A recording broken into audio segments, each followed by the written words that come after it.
G'day viewers. I don't know about you, but a few news stories over the last week have reinforced for me there are a few things I give less of a fuck about than the free speech rights of Nazis. You know what that needs? That needs theme music.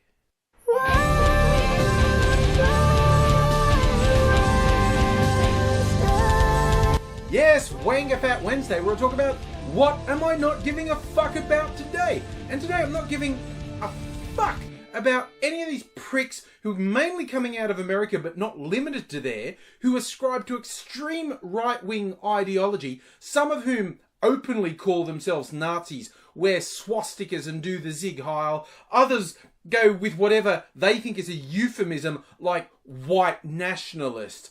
Some come out with white supremacist.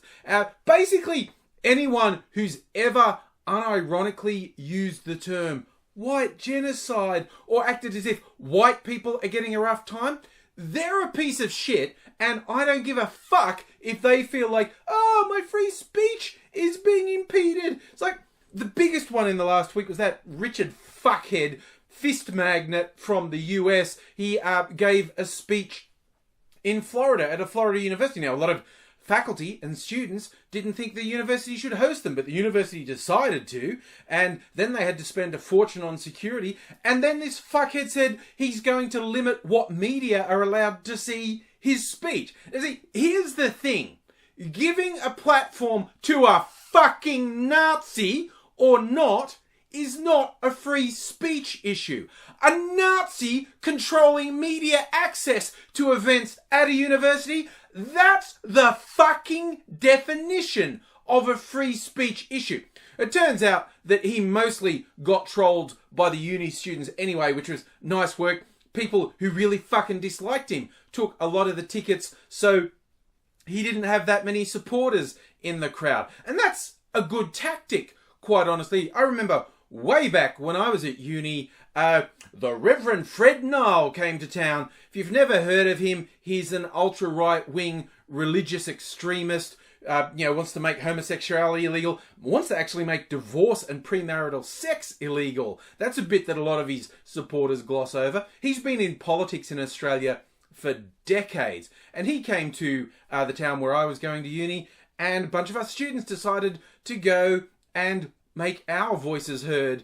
And at its peak, it was about 50-50 with his supporters and students who were protesting him. And we just basically made it clear we thought he was talking shit.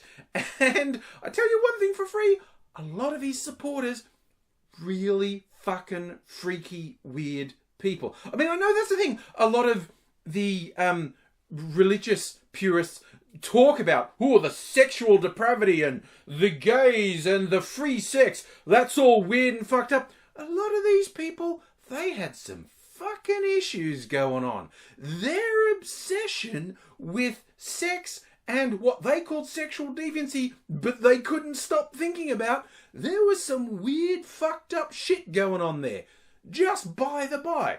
But anyway, back to fucking Nazis. I have to admit, when I heard this cockhead was going to Florida, I'm going, really? Florida? I know Florida is, by and large, a conservative state, but a Nazi?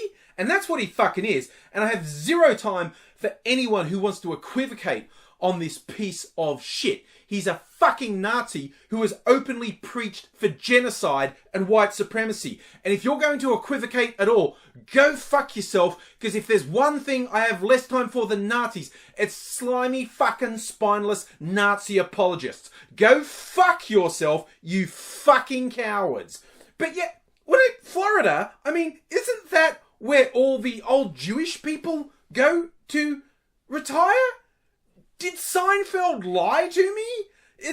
That seems like a really odd place for a Nazi to go. Although he had his supporters, and of course there were the 3 who were arrested for actually shooting at protesters. And again, you just want to see, what's the harm in letting a Nazi have a platform? Well, the 3 who got arrested had travelled all the fucking way from Texas. And if you want to try and tell me that they didn't come with the premeditated goal of hurting someone, then you're stupid and spineless, okay? These guys had shown up with the intent to hurt or kill someone that they regarded as lesser than them. You know, ironically, there's not much in this world less than a fucking Nazi. A failed ideology that virtually the entire world fought against and beat. Yes, Nazi is the ideology of losers. Not coincidentally, the flag that the racists in the US like to use,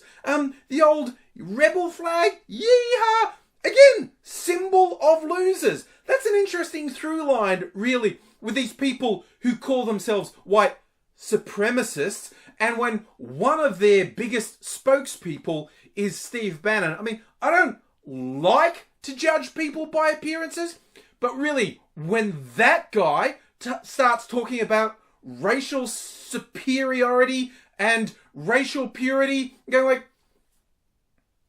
do you have a mirror? Do you know how mirrors work?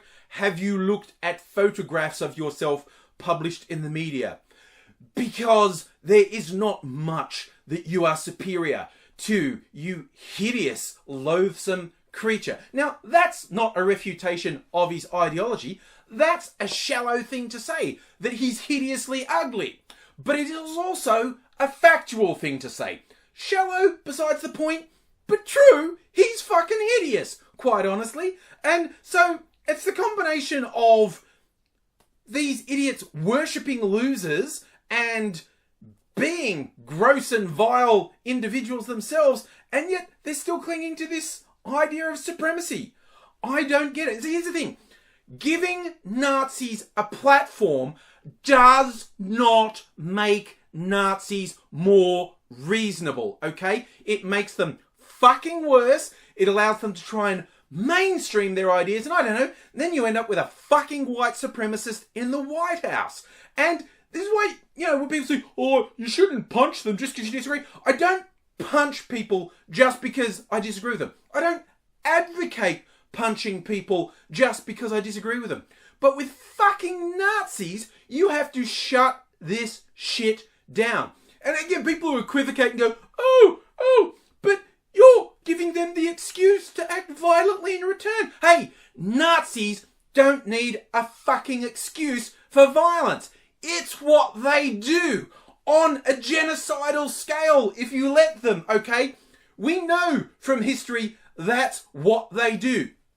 They don't need to be provoked into it. And we also know with these pricks who think they can come out to the open now, punching them in the fucking head soon sends them scurrying for cover, okay? It fucking works. It's as simple as that. You know, cause and effect. Nazi pops up, gets punched in the fucking head, Nazi goes the fuck away. Okay? And then people say, oh, but okay, you're just saying Nazis, but then there's some people, you're the Antifa people, they're extremists. They start doing bad things to people they just don't like. It's a slippery slope.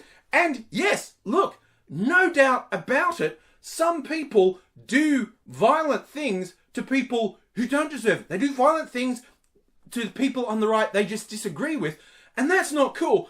But on a scale of bad repercussions, someone who maybe doesn't deserve getting smacked is not as bad a repercussion as fucking Nazis having control, okay? So, you know, get a sense of fucking perspective, okay? The idea of giving Nazis free speech is fucking disgusting, quite honestly. And all those people go, I'm a free speech purist. And not the hypocrites, okay? The hypocrites who go, oh, the Nazis have to have free speech, but they lose their fucking shit if a black athlete does a silent protest against police brutality, and they lie about the motivations and why they're doing it. But, you know, they're hypocrites. They're the worst of the worst scum. I mean people who are literally free speech purists, and they do apply it evenly all the time.